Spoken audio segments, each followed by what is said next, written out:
Everybody, welcome to episode 5, Sports with Jones. I'm Jabari Jones here. Today we're going to do something a little bit different. I got people asking me, what do you think about this? What do you think about that? Why you think they did this? Why you think they did that? But you know what? So today's episode, we're going to pretty much talk about some of the things that's going on in the news of sports, of course. Still going to be about sports, but it's going to be less about ranting and raving about stats and more about facts. People ask me, what you should talk about why the SEC is so weak. Why is Floyd Mayweather waiting so long to talk to Pacquiao? Blah, blah. But you know what? Whatever.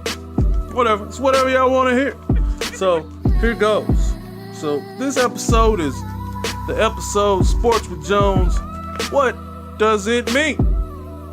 Why? Who, what, when, where, and why? Alright, first thing we're going to talk about is Mayweather-Pacquiao. Most of y'all already heard. The fight's going to be May 2nd, 2015, out in Vegas. You know it's a big ticket, right? It's going to cost so much to get in that you ain't going to enjoy the fight. So I'm not even trying to go. I'm really not a big boxing fan anyway, but I wasn't trying to go. I wouldn't pay that money to go. But anyway, they've been trying to fight since 2009. They finally got it scheduled. And the reason why this fight is such big news is because of all the money involved. All that money. They charging for you to watch the fight. If you want to go to it, it's going to be about $7,000. If you want to watch it on TV, I think it's going to be like $150 for pay-per-view. It's not going to be on any channel or whatever. It's going to be $150 pay-per-view. I'm sure somebody have a fight party. You can go to it. You probably have to throw them 10 or 20. But anyway, they've been trying to fight this since 2009. They finally got it scheduled. Everybody's all over it. Everybody's making bets. This is the richest fight in history. Do I think it's going to be a good fight? Is it going to be worth watching? Only because of the names. Only because of the names involved. Because everybody's been waiting years and years to see this fight. So now it's on. You got them both past their prime. Both of them, it's not going to be a good fight. I actually think Pacquiao's going to win because I don't believe Mayweather's been, sticking his guns and training and all that. He's partying too much. He's always trying to do this. He's involved in this, trying to go here, trying to go there. He just wants to be a celebrity. He's going to fight this last fight, get it over with. Then he's going to have another weak one. And that'll be it for him. He's made plenty of money. On this fight alone, I think he's making $120 million, win or lose. $120 million, you can knock me out 3 times. I don't care. But anyway, it's the richest fight in here ever. And I believe that they just doing it for the money. That's basically the bottom line. They just doing it for the money. Let's do it. We're both at the end of our careers. Let's get this over with. This is what people want to see. Mayweather's got the most to lose because he's undefeated. But, right now, they're just saying, let's do this for the money. Let's get it over with before we get so old that we can't do it. All right. So that's that. It's the Manny Pacquiao, Floyd, Money Mayweather fight. Summed up. Is the fight going to be significant in history? Yeah, because it's, all the money involved. But the landscape of boxing today, is it significant? I guess Mayweather's still a champion, but boxing is a young man's game. It's over. It's over for Mayweather. This is it. He's got 1-2 more fights at the most. That's it. It's over. Retirement. See, just be a regular celebrity like he wants to be. So that's that. Now, I've been hearing a lot about this Adrian Peterson. All y'all that don't know, Adrian Peterson got in trouble for beating his kids. Spanking, whatever they want to say. say he beat him. You know, the facts say that he beat his son with a switch. You know, cut him up, bruised him up, hit him in the privates, shove leaves all down his throat. But, you know, Adrian Peterson, you know, to me, after hearing all this, okay, he went a little far with, you know, bruising him up, cutting him up, and all that stuff, putting leaves around him, grabbing him by the neck. You know, maybe he went a little overboard, but I think the NFL's way overboard. You know what I'm saying? They should let the courts handle this, let his penalty be his penalty, and that's it. But the reason why this is big news is because now Adrian Peterson is saying that he's not going back to the Vikings. And I don't think he is. The Vikings may want him back because they feel like he's the best back in the league. He's all we got. But Adrian Peterson, he don't want to go back. Adrian Peterson saying, I'd rather go to Dallas or anywhere than go back to the Vikings because they pretty much left me out to dry when I got in trouble. And don't nobody want to be with nobody that leaves you out to dry when you get in trouble. You figure if you get in trouble, you know, that organization should be there right beside you, helping you through. And basically, they didn't do nothing but suspend him, close the door, and say, well, we'll let the courts handle you, and we'll see you when you get cleared. That's what they did to him. That's what they did to him. So, anyway, what does this mean in real world news? It means that Adrian Peterson's ready to play now, and somebody's going to get the best running back in the league. And if he goes to Dallas, he can replace DeMarco Murray. DeMarco Murray's probably on his way out because he's going to ask for too much money. They ain't going to pay him. They're going to say, well, we'd rather pay Adrian Peterson. No, Jerry Jones is going to get him. So I feel like team out there is gonna get the best running back in the NFL. They probably gonna get him at a cheap price. Well, when I say cheap, I don't mean cheap, but I mean as far as his Minnesota deal, it ain't gonna be like that. It's gonna be, you know, an average ticket. I mean, Dallas could probably have DeMarco Murray and Adrian. I think that'll work. By the way, Dallas needs to keep Dez Bryant. They doing stupid. I don't talk about it. Anyway, somebody's gonna get the best running back in the league, and that team is just gonna take, you know, a few steps up because they just got him. And you seen how he came back from the injury. When he came back from the injury, he was better than he was when he left. So after this, he's gonna come back in beast mode. That's how I feel about it. So whoever's looking at him, y'all better get your wallets ready to sign him. Be talking to that agent because bottom line is he's coming back. He's gonna come back hard. I'd pick him up. That's what the whole Adrian Peterson story. That's why the Adrian Peterson story is intriguing to me. Because he's gonna leave the Vikings and he's gonna go somewhere. He's gonna turn that team into a winner. That's what it is. I don't know where he's going. All I know is I hope he goes to a contender because I want him to win a Super Bowl. Now, next topic. Which is actually, you know, somebody asked me about this earlier. They was talking about, well, do you think Magic Johnson is gonna bring an NFL team to Los Angeles? And I started thinking about it, and I was like, well, yeah, actually he is. He's going to bring them. Magic Johnson is interested in, he said he was assisting the NFL in bringing a team to LA. Magic ain't assisting in nothing else since he left the Lakers. Magic is doing this for the money. Magic wants to bring an NFL franchise to Los Angeles. Of course, he's going to get something out of it. He's not doing this out of the kindness of his heart. He's looking to get something out of this. So, you know, I think there's like, 3 teams that could possibly go to LA here in the next couple of years. And that's the Rams, Oakland Raiders, and San Diego Chargers. A lot of people say, well, Oakland's already, they are LA. No. LA Raiders. Oakland. That's two different teams. So, anyway, Magic is getting involved in this. He's trying to get a franchise to LA.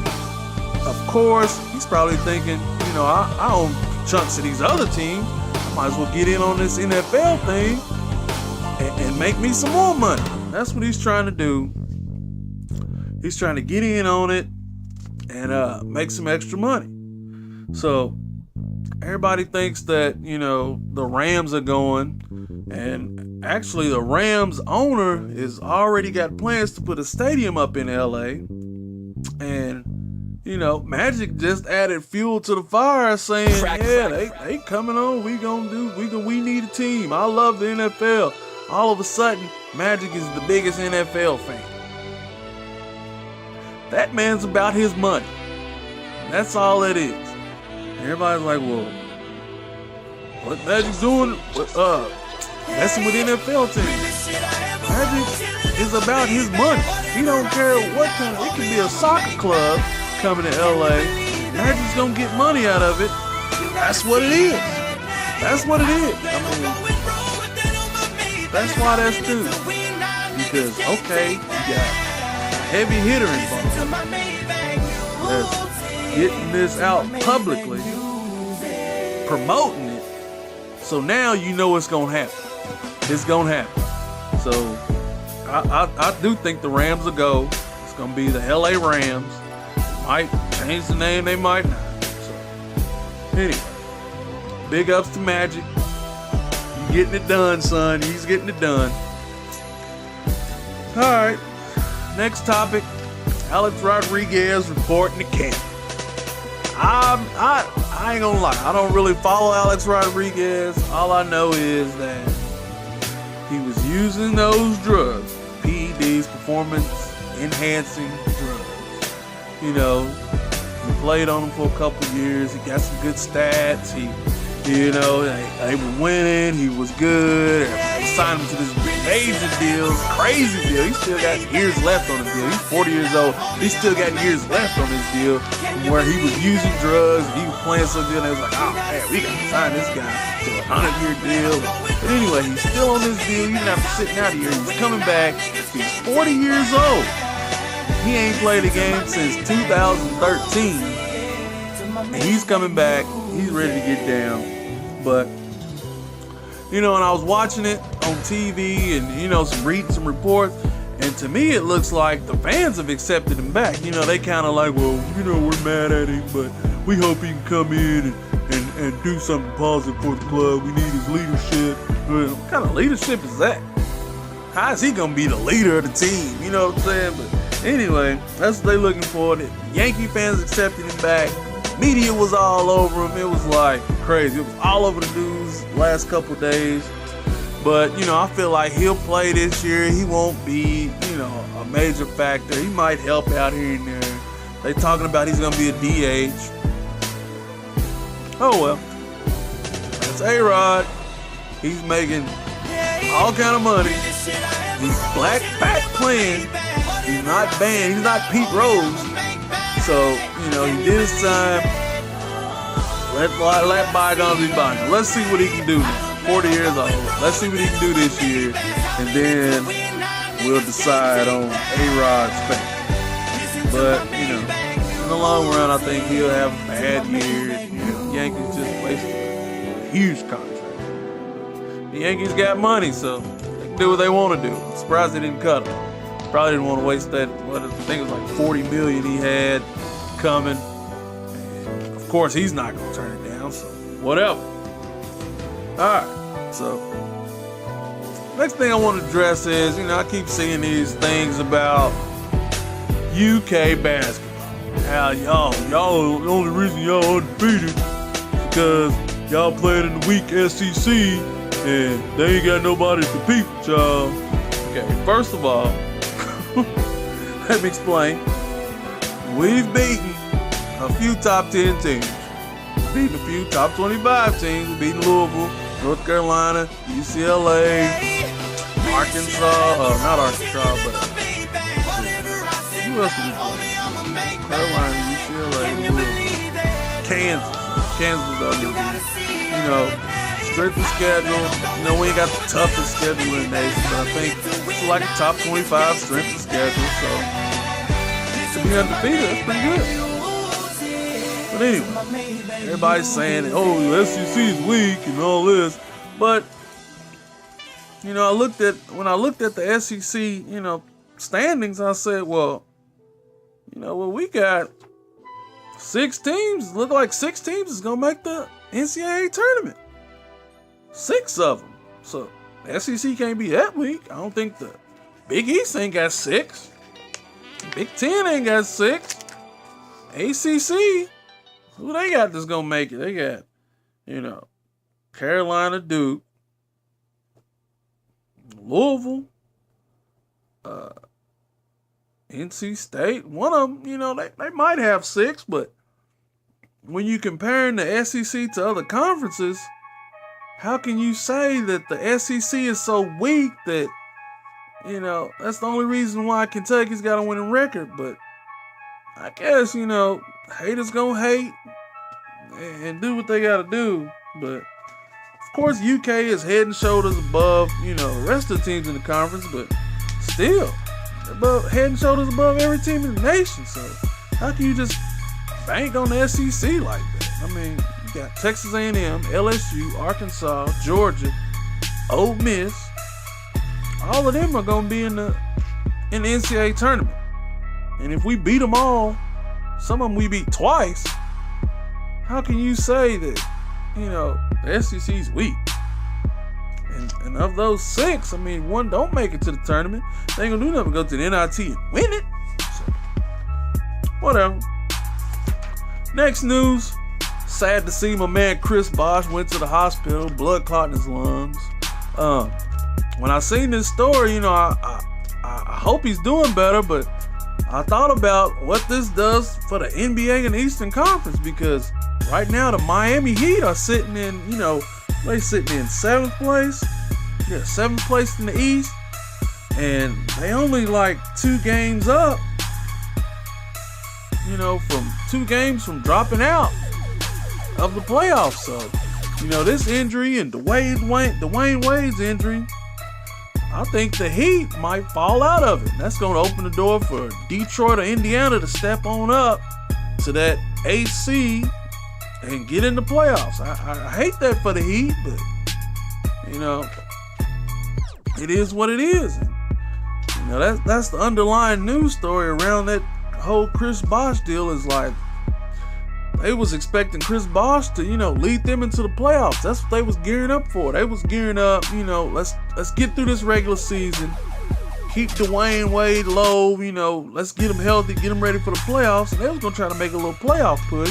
And I think they could have done it. They could at least got to the second round, because they would probably opened up playing Toronto.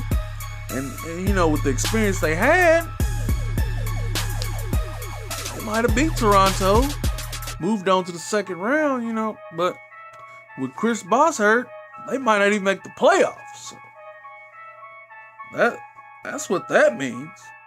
He's gonna recover. He'll be back next year, but I just hate that. I just hate that happened, because it just ruined their whole team. That's like, that's just like the Paul George injury, who's coming back, by the way. So Indiana makes the playoffs. They got him to come back. Help out a little bit. Of course, you're going to need a few games to, get ready, but he'll be back. Okay. Next topic is, Chris Jones leaving Louisville. He didn't leave. He got booted. So Chris Jones, he, from what I hear, he's a hothead. He's always arguing with somebody, always into something. And they say he texted some girl, threatened her, and she called the police on him. They decided not to press charges, and they got back to Pitino, and that's what ultimately got him. That was his last straw and got him kicked off the team. That's just what I heard. But, you know, I know it's a bunch of other stuff that's probably happened in the past that led up to this, you know, him getting kicked off the team. But, you know, and I talk about Chris Jones a lot, and I didn't think he was all that good, but, you know, Louisville without him looks terrible. They look terrible. They look pretty bad. Even Montrezl Harrell don't even look like Montrezl Harrell without Chris Jones out there. But then I thought about it, I was like, Chris Jones, you know, he was good on defense. He was a decent ball handler. He made some pretty good passes. So I just feel like, you know, without Chris Jones out there to, you know, lead the team, that Louisville, they'll make the NCAA tournament, but, you know, they gonna fall out first 2 rounds. You know, as soon as they face somebody with a good point guard.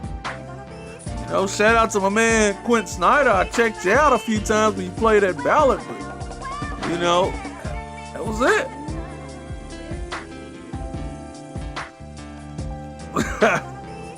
Shout out to my man Chris Ballard. I checked you out a few times when you played at Ballard. You know, I guess you're not ready to step up. I hope you are. You know, good luck to you. But, you know, I know you're going to be good here in the future. To me, you look like a young Peyton Sievers, but, you know, that Chris Jones dismissal really hurt Louisville. It hurt their chances, you know, of you know, going deep into the dance. Now they don't have that point guard that can, you know, control the flow of the game. Quentin Snyder, he's good, but this year he'd been better at 2 guard. But they got Rozier, so maybe Rozier have to run the point, you know, leave Snyder on the wing and roll it like that. But, you know, for Louisville, it's looking good for y'all next year. Y'all getting Snyder back, he'll be, you know, all that experience helped him out. So that'll be good for y'all. But anyway, like I said, on this episode of Sports with Jones, I just wanted to come on here and address some things that I've been seeing in the news and you know, kind of explain, you know, what they mean in the big scheme of things and why they're news by themselves. You know, Mayweather-Pacquiao, you know, it's a boxing match. It's the one everybody been wanting to see. You know, of course, we wanted to see it 3-4 years ago, you know, when it would have been a slugfest. Now, you know, they both kind of old, out of their prime. We're going to watch it anyway. Adrian Peterson is going to go to another team and make them beast. Magic Johnson's bringing a team to the NFL team to LA. A-Rod's back, you know. A-Rod. SEC basketball's on the rise. Just want to put that whole chatter to bed. Miami Heat's done because Chris Bosh is done. U of L's done because Chris Jones is done. Those are the headlines for the day. You know, again, I don't hate Louisville. I was actually hoping they do all right this year because, you know, I like to see Kentucky teams do good. You know, shout out to my people down in Murray State. I see y'all down there balling. EKU balled out last night. Got to check out a little bit of them. But you know, I just wanted to get on here and address some of those issues. Thank y'all for watching my show, Sports with Jones. I'm Jabari Jones. Make sure y'all check me out on social media. Go to my Facebook page, hit me with a like, Sports with Jones, hashtag SWJ. Follow me on Twitter, @Sports with Jones. Even holler at me on Google Plus. A lot of y'all don't know what Google Plus is. That's, you know, Google's social media web service. It's real good. Y'all should check it out. But, you know, I'm Sports with Jones on that. Go to YouTube. Make sure you like this video. Subscribe to my channel. You know, I post, you know, a few different things to the channel. Mainly these sports videos, few gaming videos. I like to get on there and show out what I'm doing. You know, but next up, on the next episode, we're going to be doing the NBA special. We're going to start covering, you know, how the playoffs is stitching up, how the playoffs is situating now. I have some special guests on here with me. We're going to have fun like we did on the Super Bowl show. Bring some people in. We're going to talk NBA. Got another video come up. We're going to talk March Madness. It's going to be fun here in the next few weeks. Appreciate y'all for watching. Stay tuned. Sports with Jones. signing off.